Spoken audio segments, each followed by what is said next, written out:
Penjabat Gubernur Sulsel Bachtiar Baharudin, mengunjungi warga yang terdampak banjir di Kabupaten Luwu. Bachtiar didampingi oleh penjabat Bupati Luwu Muhammad Saleh mendatangi tempat pengungsian di Kecamatan Suli pada Sabtu dini hari. Kecamatan Suli merupakan salah satu daerah yang terdampak banjir terparah di Luwu. Kedatangan Bachtiar untuk membawa bantuan dan dukungan moral bagi para korban. Bantuan makanan serta obat-obatan akan diturunkan melalui jalur udara, sebab akses jalan terputus. Dan hingga saat ini, akses jalan masih sulit di sana, karena memang kawasannya di atas gunung ketinggian, dan ada kurang lebih 3.000 warga di Kecamatan Lantimojong dan belum bisa tembus sampai saat ini jam 2.17 ini.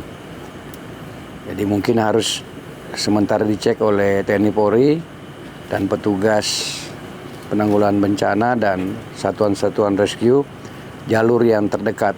Tapi memang termudahnya harus secepatnya mungkin memang harus mobilisasi bahan pokok, makanan, dan obat-obatan warga kita, karena mungkin persediaan di atas sana mulai berkurang melalui udara.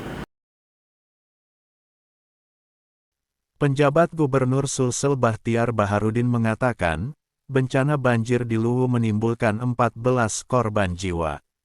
Berdasarkan laporan Pusat Pengendalian Operasi Pusdalops BNPB Sabtu tanggal 4 Mei tahun 2024, sebanyak 1.385 keluarga terdampak, dan 115 jiwa mengungsi di beberapa masjid dan rumah kerabat.